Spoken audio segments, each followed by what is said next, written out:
All right, let's dive right into Keppel DC REIT's 2025 results. And wow, they were something else.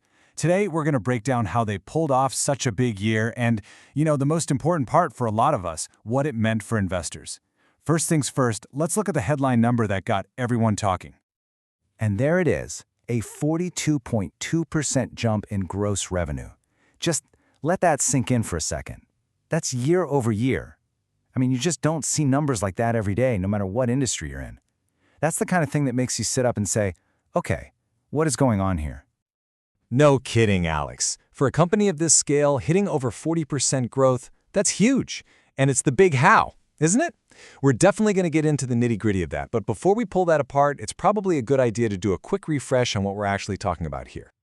Right. So for anyone who might be a bit new to the game, Keppel DC REIT is what's called a REIT. That's a real estate investment trust.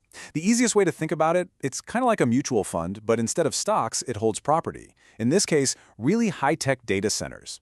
So you can buy a piece of the action, a unit, and get a share of the rental income they generate.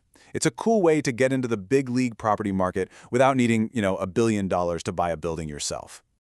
Perfect. So now we're all on the same page about what a REIT is. Let's circle back to that monster number, 42.2%.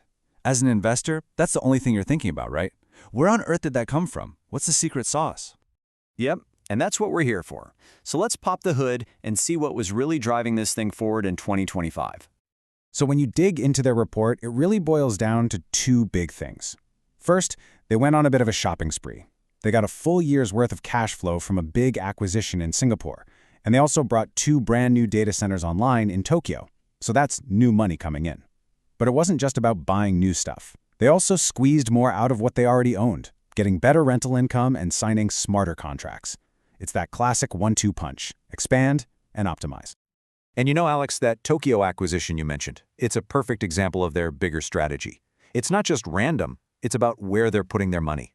We live in a global digital world, so the buildings that power it have to be global too. Exactly. I mean, just look at this breakdown. Singapore is obviously the mothership, right? Almost 72% of the revenue comes from there. But, and this is super important, they're not putting all their eggs in one basket. You see chunks from Ireland, China, the Netherlands. They're spreading the risk. If one market has a tough year, the others can help pick up the slack. That's just smart portfolio management. And it's worth pausing for a sec to think about what these buildings actually are. Because data center sounds a bit sterile, right? But these are the physical hearts of the internet. Every time you stream a movie, post a photo, or use a cloud app, it's all happening inside a building like this one. They're the invisible humming factories that make our entire digital lives possible. Pretty wild when you think about it. Okay, so 2025 was a banner year. No doubt about it. Smart buys, a solid global footprint, they checked all the boxes. But as we all know, investing is all about the future, not the past. So the big question is, can they keep this up? Let's talk about what's coming down the pipe, the good and the not so good.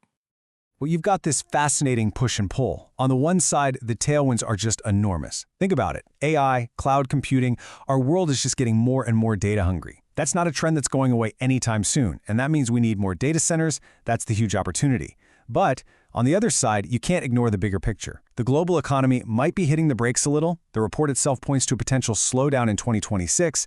And when the economy slows, companies get a little more cautious about spending. That's the headwind they're flying into. Okay, so we've got the big growth number, we know why it happened, and we've looked at the road ahead. But let's be real. For an investor, it all comes down to one thing, doesn't it? What's in it for me? How does all this translate into actual cash returns?